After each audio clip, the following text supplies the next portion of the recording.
Good morning students, आप सभी का स्वागत है DKP एकेडमी में। मैं दीपक कुमार आप सभी का स्वागत करता हूं। आज के इस वीडियो में हम पढ़ने वाले हैं विलोपन विधि। ओके, देखिए विलोपन विधि क्या है। विलोपन विधि में समीकरण को जोड़कर, तो देखिए जो प्रश्न रहेंगे उसमें क्या होंगे, हमें दो समीकरण प्राप्त होंगे। ओके, कोई भी प्रश्न होंगे उसमें हमें दो समीकरण प्राप्त होंगे। तो उस समीकरण में हम क्या करेंगे, विलोपन विधि में समीकरणों को जोड़कर, तो जो हमें दो समीकरण प्राप्त होंगे उसे हम क्या करेंगे, आपस में जोड़कर या घटाकर, या तो उसे घटा करके जो है एक चर के समीकरण के रूप में बदलने से। तो हमारे पास जो दो समीकरण होंगे, ठीक है, उसे हम क्या करेंगे, आपस में जोड़ करके या तो फिर आपस में घटा करके जो है हम उसे एक चर वाले समीकरण प्राप्त करेंगे। एक चर का मतलब क्या है, जिसमें केवल एक ही चर हो। जैसे कि देखिए, अगर हमारे पास x प्लस 2y बराबर 3, ओके, और एक में है -x प्लस 3y बराबर 6, ठीक है। x प्लस 2y बराबर 3 और x प्लस 3y बराबर 6, इस प्रकार से जो है हमें दो समीकरण प्राप्त हुए हैं। तो हम क्या करेंगे, इस समीकरण को आपस में घटाएंगे, और घटाने से हमें क्या होगा, यहाँ घटाएंगे तो क्या होगा, यहाँ माइनस हो जाएगा, यहाँ माइनस, यहाँ माइनस। तो घटाने से क्या होगा, x से x क्या हो जाएगा, दोनों कैंसिल हो जाएंगे, और यहाँ पास हमें जो है y का मान जो है प्राप्त। ओके, और यहाँ से क्या होगा, ये जो है एक चर का समीकरण बन जाएगा, और यहाँ से हम जो है किसी एक का मान निकाल देंगे, हमें किसी एक का मान जो है प्राप्त हो जाएगा। ठीक है, तो इस प्रकार से जो है हम क्या करेंगे, इसे घटा करके। लेकिन अगर यहाँ पर जो है आपका इस एक जगह x से है और एक जगह क्या है, -x से है, तो इसे हम क्या करेंगे, इसे हम जोड़ेंगे। तो जब इसे जोड़ेंगे तो क्या होगा, x से x जो है कैंसिल हो जाएगा और हमें जो है y का मान प्राप्त हो जाएगा। ओके, तो हम क्या करेंगे, इस विधि में जो है समीकरणों को जोड़ करके या घटा करके उसे एक चर के समीकरण के रूप में बदलने से हमें जो है इसका हल जो है मिल जाता है। ठीक है, तो हम क्या करेंगे, हमारे पास जो दो समीकरण रहेंगे उसे या तो हम जोड़ेंगे या उसे हम घटाएंगे, उसके बाद जो है हमें उसका हल जो है प्राप्त हो जाएगा। ठीक है, तो ये विधि जो है आपका विलोपन विधि कहलाता है। ठीक है, आगे हम इसे एक एग्जाम्पल के माध्यम से जो है समझते हैं। ओके, तो देखिए हम जो है एक प्रश्न को विलोपन विधि की सहायता से हल करते हैं। ओके, तो देखिए प्रश्न क्या दिया हुआ है, ऋचा और नैना के पास कुछ टाफियां हैं। ऋचा और नैना के पास क्या है, कुछ टाफियां यानी कि चॉकलेट है। जब ऋचा नैना को 30 टाफियां देती है तब नैना के पास ऋचा से दुगनी टाफियां हो जाती है। ओके, जब ऋचा जो है क्या करती है, नैना को अपनी 30 टाफियां को देती है तो नैना के पास क्या हो जाती है, ऋचा से दुगनी टाफियां हो जाती है। ओके, परंतु जब नैना अपनी टाफियों में से 10 टाफियां ऋचा को देती है तब ऋचा के पास नैना से 3 गुनी टाफियां हो जाती है। लेकिन जब नैना जो है ऋचा को 10 टाफियां देती है, ओके, तो ऋचा के पास क्या हो जाती है, नैना से 3 गुनी ज्यादा टाफियां जो है हो जाती है। बताइए उन दोनों के पास कितनी टाफियां हैं, हमें जो है बताना है कि उन दोनों के पास कितनी टाफियां हैं। ओके, तो चलिए इसे जो है हल करते हैं। तो हम मान करके चलते हैं कि ऋचा के पास, टाफियों की संख्या क्या है, x है। ओके, और जो नैना है उसके पास टाफियों की संख्या क्या है, y है। ओके, ये हम मान करके चलते हैं। अब देखिए प्रश्न में पहला कंडीशन क्या है कि जब ऋचा जो है नैना को 30 टाफियां देती है। ओके, तो जब ऋचा 30 टाफियां नैना को देती है तो ऋचा के पास कितनी टाफियां हैं, x टाफियां। ओके, तो जब उसे 30 टाफियां देगी, किसको, नैना को, तो ऋचा के पास टाफियां क्या होंगी, 30 जो है कम हो जाएंगी, है ना, यानी कि x - 30। ओके, जैसे कि अगर ऋचा के पास 50 टाफियां होती और 30 टाफियां नैना को देती तो हम क्या लिखते, 50 - 30। उसी प्रकार से जब ऋचा के पास कितने टाफियां हैं, x टाफियां हैं, और 30 टाफियां क्या कर रही है, नैना को दे रही है, तो हम क्या लिखेंगे, x - 30। ओके, अब देखिए जो नैना है उसके पास टाफियों की संख्या क्या है, y है। ओके, तो जब ऋचा जो है उसे 30 टाफियां देगी तो उसके पास टाफियों की संख्या क्या होगी, बढ़ जाएगी। जैसे कि अगर नैना के पास 40 टाफियां हैं और उसे हम 30 टाफियां देंगे तो हम क्या करेंगे, इसमें 30 जो है जोड़ देंगे। ओके, इसी प्रकार से जब नैना के पास टाफी की संख्या क्या है, y है, और उसे 30 टाफियां और देंगे एक्स्ट्रा, तो हम क्या करेंगे, इसमें 30 को जो है जोड़ देंगे। है समझ में। अब देखिए और प्रश्न में क्या बोला है, प्रश्न के अनुसार प्रश्न में क्या बोला है, जब ऋचा नैना को 30 टाफियां देती है तब नैना के पास ऋचा से दुगनी टाफियां हो जाती है। तब नैना के पास क्या होती है, ऋचा से दुगनी टाफियां हो जाती है। ओके, यानी कि आपका ऋचा तक टापियां कितनी है, 1 से -30, और नैना तक टापियां कितनी है, y + 30। तो जो नैना की टापियां है वो ऋचा से कितने हो जाती है, दुगनी हो जाती है, यानी कि ऋचा से दुगनी बोल रहा है, यानी कि हम क्या करेंगे, 2 का गुणा जो है ऋचा के साथ में करेंगे। ठीक है, यानी कि ऋचा के पास जितनी टापियां है उससे क्या हो जाती है, इसकी टापियां जो है दुगनी हो जाती है। ठीक है, समझ में। तो 2 का गुणा जो है इसके साथ में होगा, ठीक, ऋचा के साथ में, है समझ में। अब चलिए इसे जो है पहले हल कर देते हैं। तो 2 का गुणा जब x से होगा तो क्या होगा, 2x - 2 × 30 कितना हो जाएगा, 60 बराबर y + 30। ओके, अब जो है मैं y को इधर पक्षांतर करता हूँ और इस 60 को इधर पक्षांतर करता हूँ। तो क्या होगा, जब y का इधर पक्षांतर होगा तो y जो है यहाँ पर धन है, y के सामने क्या का चिन्ह है, धन का चिन्ह है, तो पक्षांतर के बाद क्या हो जाएगा, माइनस हो जाएगा। ओके, और यहाँ पास क्या है, 30 है।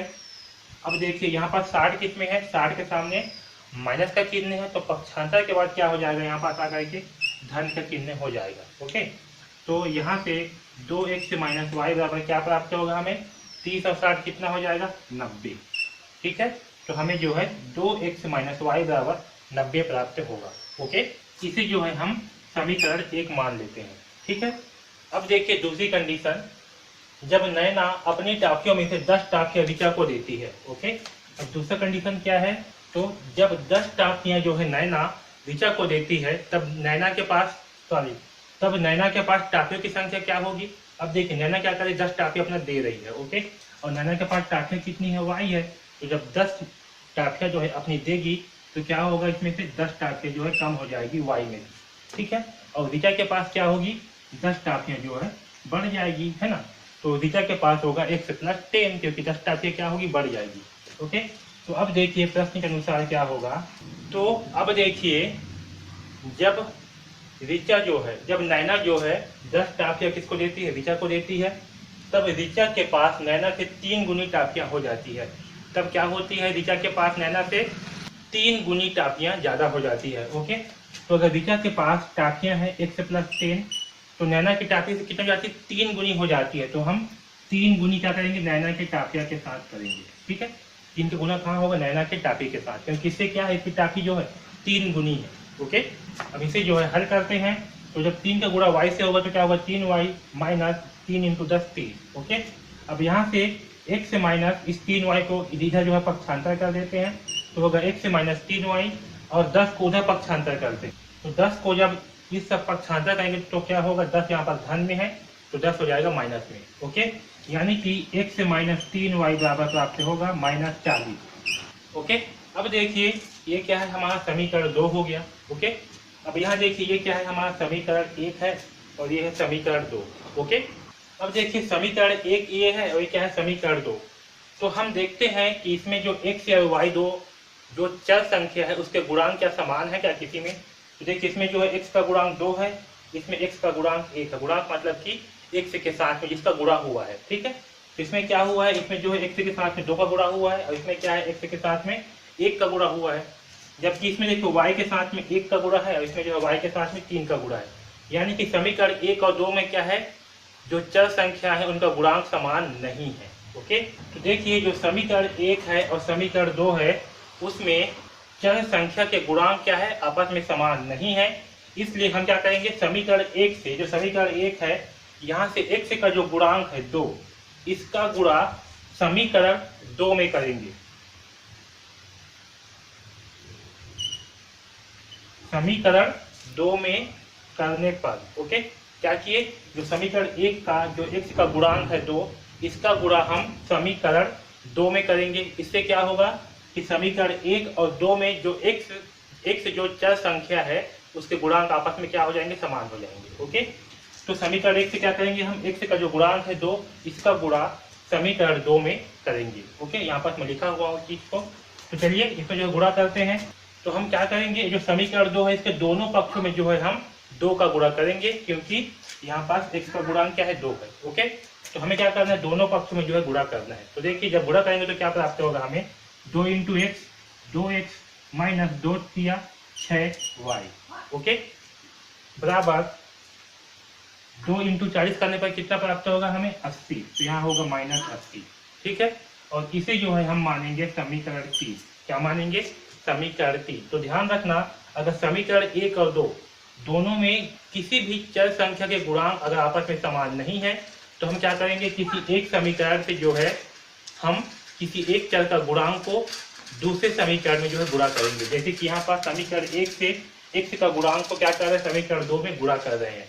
इससे क्या होगा, अब देखिए जो हमें नया समीकरण प्राप्त होगा उसमें जो x का गुणांक है और जो समीकरण 1 है इसका गुणांक है, दोनों क्या हो गया, आपस में बराबर हो गया। ओके, यहाँ तक सबको समझ में आया।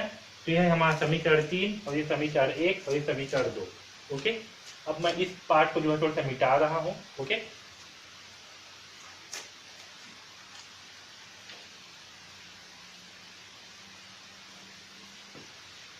मैं इस प्रश्न को भी जो है मिटा दे रहा हूँ। ठीक है, अब हम क्या करते हैं, जो समीकरण 1 है इसमें से समीकरण 3 को जो है घटा देते हैं। ओके, क्या करेंगे, समीकरण 1 में से समीकरण 3 को घटा देते हैं। तो समीकरण 1 कितना है, 2x माइनस वाई बराबर 90 और समीकरण 3 क्या है, 2y माइनस 6y बराबर 80। तो 2y माइनस 6y बराबर 80, इसे क्या करेंगे, हम घटाएंगे। तो जब घटाएंगे तो नीचे में क्या होगा, चिन्ह जो चेंज हो जाएगा। इसके सामने धन का चिन्ह है तो यहाँ जाएगा ऋण का चिन्ह, यहाँ ऋण का चिन्ह है तो हो जाएगा धन, यहाँ ऋण है तो हो जाएगा धन। ओके, अब देखिए 2x में से माइनस 2x को जब घटाएंगे तो क्या होगा, ये हो जाएगा कैंसल। ठीक है, यहाँ y किस में है, माइनस में है और 6y किस में है, धन में। तो हमें क्या प्राप्त होगा, हमें प्राप्त होगा 5y, क्योंकि minus y plus 5y sorry 6y, तो हमें क्या प्राप्त होगा, हमें प्राप्त होगा 5y।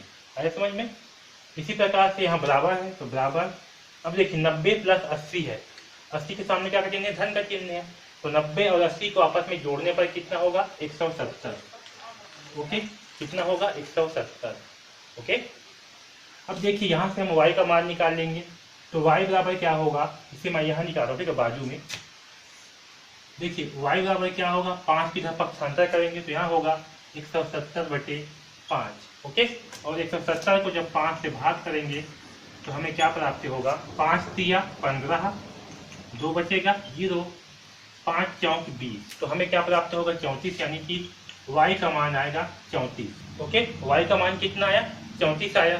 ठीक है, अब हम क्या करते हैं, इस जो y का मान है इसे जो है समीकरण किसी भी समीकरण में जो है आप रख सकते हो, चाहे 1 हो, चाहे 2 हो या 3 हो। ओके, मैं जो है समीकरण 1 में रख देता हूँ। ओके, तो y का मान समीकरण 1 में रखने पर, ओके, तो समीकरण 1 क्या है, 2x minus Y, 2x minus Y बराबर 90। ओके, यहाँ पास y का मान कितना है, 34, तो यहाँ होगा 2x माइनस 34 बराबर 90। ओके, अब 34 को क्या करेंगे, इस सब प्रयोग पक्षांतर कर देंगे तो यहाँ होगा 2x बराबर 90 प्लस 34, क्योंकि जब माइनस 34 इधर पक्षांतर होगा तो क्या हो जाएगा, ये धन हो जाएगा। ओके, तो 2x बराबर क्या प्राप्त होगा, 90 प्लस 34, यानी कितना होगा, दोनों जोड़ने पर 124। ओके, अब मैं यहाँ हल करता हूँ। अब यहाँ से जो है 2 को इधर पक्षांतर करेंगे तो x बराबर कितना होगा, 124/2। ओके, इसे भाग करेंगे तो क्या प्राप्त होगा, 2 छक्का 12, 2 दूनी 4, यानी कि x बराबर आएगा 64। तो जब 124 को 2 से भाग करेंगे तो हमें क्या प्राप्त होगा, 62। तो x का मान आया 62। ओके, यहाँ तक सबको समझ में आया, अच्छे से क्लियर। ठीक है, अब आगे मैं इसे भी जो है मिटा दे रहा हूँ, उस सेट को मिटा रहा हूँ। ओके, तो देखिए y का मान कितना आया है, 34, और x का मान कितना आया है, 62। ओके, तो हमने जो है x किसे माना था, हमने जो है x ऋचा को माना था। तो ऋचा के पास टापियों की संख्या क्या होगी, तो ऋचा के पास टापियों की संख्या, तो ऋचा क्या थी, ऋचा जो है x थी। ओके, इसलिए उसके पास टापियों की संख्या कितनी होगी, 62। ओके, और नैना क्या थी, नैना जो है y थी, तो नैना के पास टापियों की संख्या क्या होगी, 34 होगी। आया समझ में। तो ये जो है हमारा आंसर है। ठीक, तो इस प्रकार से जो है हम विलोपन विधि की सहायता से प्रश्न को हल करेंगे। ओके, तो विलोपन विधि में हम क्या करेंगे, जो हमें समीकरण 1 और 2 प्राप्त होगा उसकी सहायता से हम किसी एक चर को जो है विलोपित कर देंगे। ओके, तो वहां से हमें दूसरे चर का मान प्राप्त होगा और उसे जो है फिर हम किसी भी समीकरण में रख करके दूसरे चर का मान जो है निकाल लेंगे। ओके, तो इस प्रकार से जो है हम विलोपन विधि की सहायता से प्रश्नों को हल करेंगे। ओके, तो इस वीडियो में बस इतना ही। धन्यवाद।